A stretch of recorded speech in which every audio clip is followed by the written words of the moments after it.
This is Sale Daddy 1 here, bringing you another informative video. Okay, here we're going to be doing basically ad copy, or a good or a killer advertisement for any website, obviously. eBay, Amazon, your own website, whatever.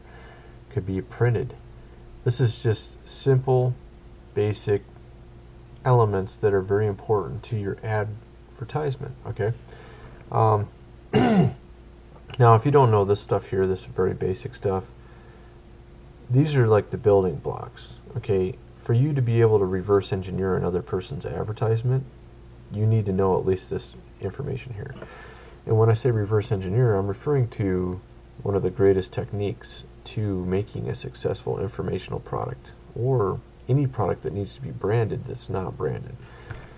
If you want to outsell someone else, and it's not a branded item, you need to know this stuff here first, and then second, you need to know how to reverse engineer their advertisement. So what I'm trying to say is, like, let's say you wanted to make an ebook, okay, or an info product, some software, CD, whatever, and you want to sell it on eBay or Amazon or your own website and use AdWords, for instance. What you do is you first find out who's making all the money on the topic that you want to do. So you go do some research, and you go to eBay and you do some research on the topic that you want to make the ebook on, okay? Okay, let's say it's the topic of real estate, because that's an easy one. Anybody can do that. So you do a search on real estate. Now, of course, you went on and looked at the completed item listings on eBay, so you can see what's sold.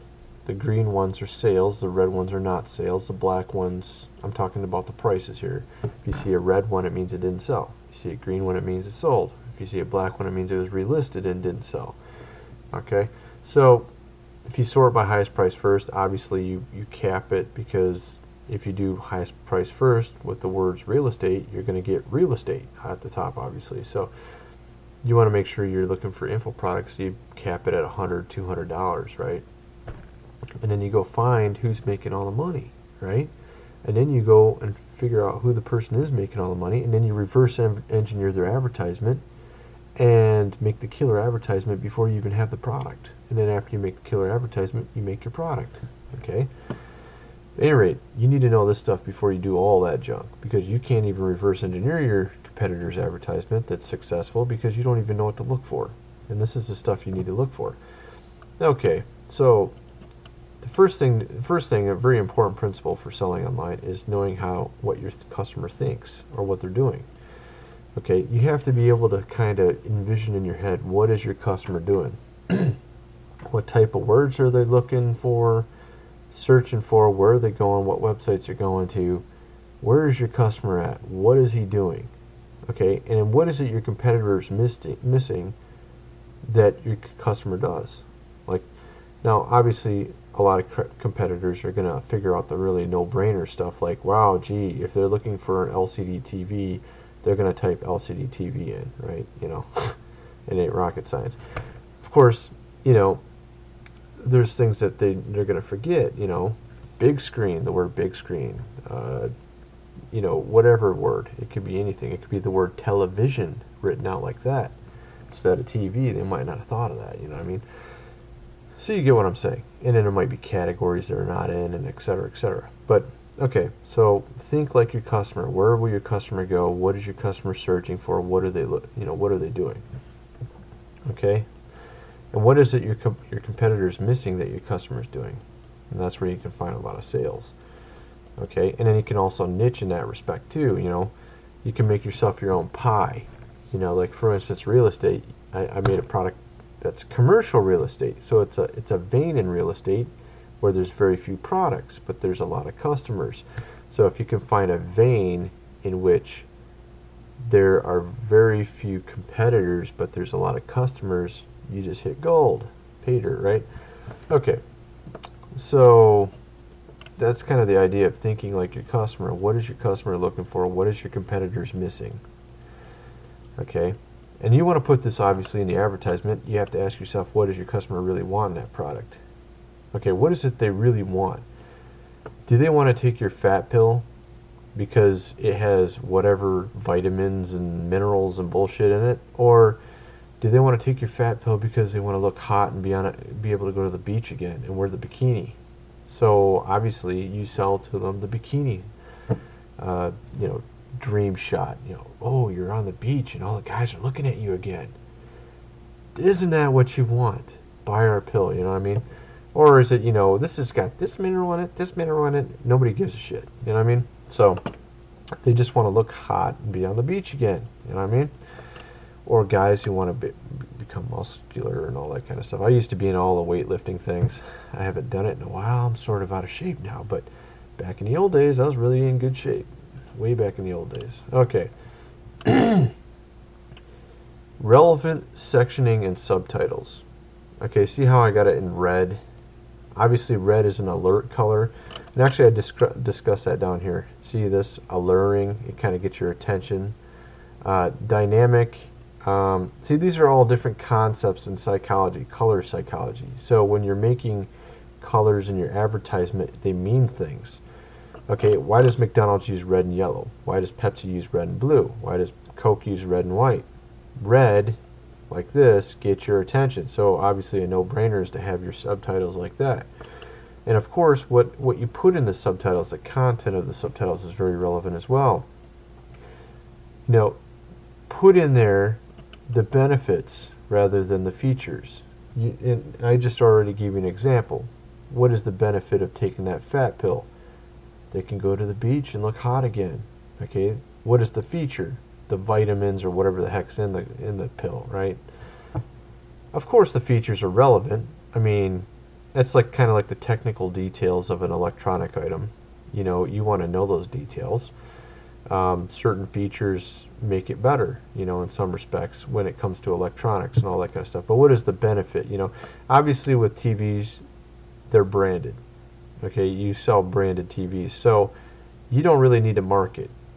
Okay, it markets itself. Everybody knows Sony. They know if they like Sony. They know Sony's awesome or whatever. So they've already spent millions of dollars advertising Sony everywhere. Everybody in the world knows who Sony is.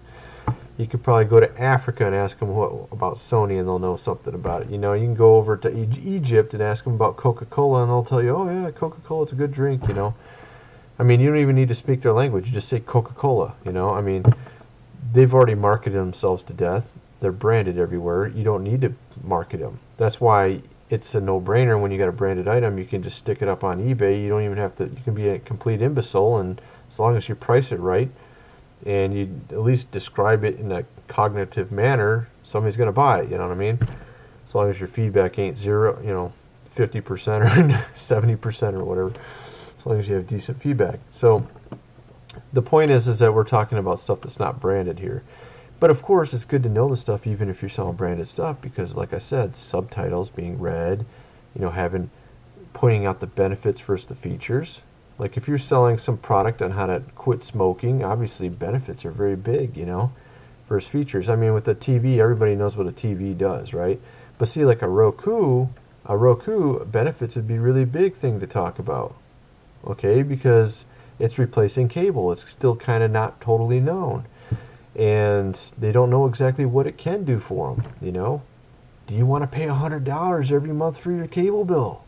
$150, $200. Do you want to pay that, or do you want to pay one time $100, $50, get yourself a Roku, never have to pay for cable again, watch TV for free? Okay, it's that. There you go. That's the benefits. Now, do they care what what kind of material the thing's made out of? No. Who gives a shit? Who gives a shit? You know what I mean? So this is what we're talking about here. So, okay, I'm not even reading this. I'm just kind of going through it here. But I'll put the link in here so you can read it. And like I was saying with color psychology, this is a big deal. I mean, the no-brainer colors to use are like red, white, and blue. Red, white, red, yellow. Those are the ones that get your attention, okay? Now, if you're selling software a lot, you should do something like this, high tech, which is like a gray, silver, and blue type colors. Luxurious, if you're selling something expensive, you should use colors like this. Dynamic kind of fits with the whole, what is the red, white, and blue thing all about? Like with McDonald's, it's fast food. They want to get you in and out. Wham, bam, thank you, ma'am, right? So they want you to capture attention. It's like kind of it's like those checkout items, you know. It's something that when you're in the checkout, you see that Snickers bar, you just grab it. You don't think about it, you just grab it. McDonald's is sort of not a thinking item. It's not like, gee, should I go to McDonald's, or, you know, should I go to some super expensive restaurant? You're not thinking that. You're just like, oh, McDonald's really cheap. Oh, it's got tasty food. Not very good for you, but, you know, you don't really think about that either. You're just going in, get the food, drive through, get out. That's what they want. They want you to come in real fast, buy it, and get out. That's the whole idea. So, alluring, obviously, anything that has to do with romance, sexual, alluring, obviously, or obviously there's other topics too, maybe romance novels, who knows, whatever. Resolute's kind of like, you know, lawyers, or not necessarily lawyers, like, what am I trying to get at? Shows like an experience or knowledge. Like if you're selling a bunch of antiques, you might want to use something like this, because it kind of gives the impression you know what you're doing. It's kind of the idea. I don't know about this cool and fresh. Maybe kids' clothes. I don't know. Whatever. I don't ever use those colors. But you kind of get the idea. So, okay, let me just read a little bit of this. I don't even know what I wrote this so long ago. I can't remember. Some entrepreneurs assume that if they have the perfect product, they will succeed. Nothing could be farther from the truth. Do not get me wrong. Product quality is definitely important, but does not guarantee success. Yeah, that's why I was telling you that you make the advertisement first. What's the point of selling? What is the point of making something if you can't sell it, right? So start selling it before you make it. What's the worst you have to do? Refund the guy because you don't have it? You know what I mean? If you can make it quick enough, you can send it to him. Okay? But if you have spent years making this awesome item, you think it's so awesome, and then you stick it up on the market and don't sell any, oh shit, that was a waste of time and money, wasn't it? Well, of course, maybe part of it you don't even know how to sell, but another part of it could be a bad concept. You thought it was so awesome. That's why another thing I tell people to do is do 3 good ideas at one time. So if 2 of them fail, you still got, oh yeah, if 2 fail, you still got the 1, right? No, I'm joking. Okay, so you get what I'm saying. The point is that you don't. I'm not saying bad things to you people. I'm not flipping you off. I was just making a joke. Okay, so the point is that if you have 3 good ideas going, if 2 fail, you still got 1 going. That's why you don't put all your eggs in one basket. That's why you don't spend years making something you think is so awesome and then never test if it'll ever sell. And then when you finally are done with it, you try to sell it and it doesn't sell.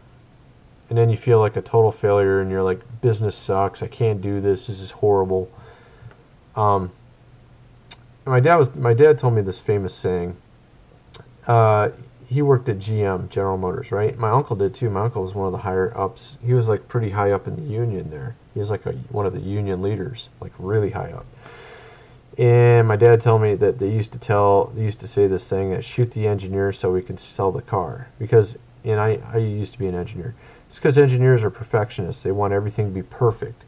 But see, that doesn't sell cars. You know what I mean? So they say shoot the engineer so we can sell the dang car. You know, make some money. So if you think you have this awesome idea, first try to sell it. Don't try to make it, just sell it. If you can sell it, then you can make it, you know? Then you know at least it'll make money. There's no point in making something you can't sell. Okay, I think I kind of covered this, although I didn't really get into the details a whole lot. Let's look at the relevant sectioning subtitles again. Let me just read this. Once you have done some brainstorming on the benefits of your product, divide them up into 4 to 8 sections highlighting each benefit. Well, yes, yeah, I should have said this to you. The idea is to put each benefit as a catchy subtitle. That's what I was trying to say earlier, but I didn't talk about the dividing into sections. And actually, like I said, if you have competitors who are already making money with it, you should go reverse engineer their advertisement. Look for this type of stuff that I'm talking about here, and circle it, and then put it in your advertisement, and then try to one-up them. Try to make yours better so that you can steal their customers. That's basically the idea.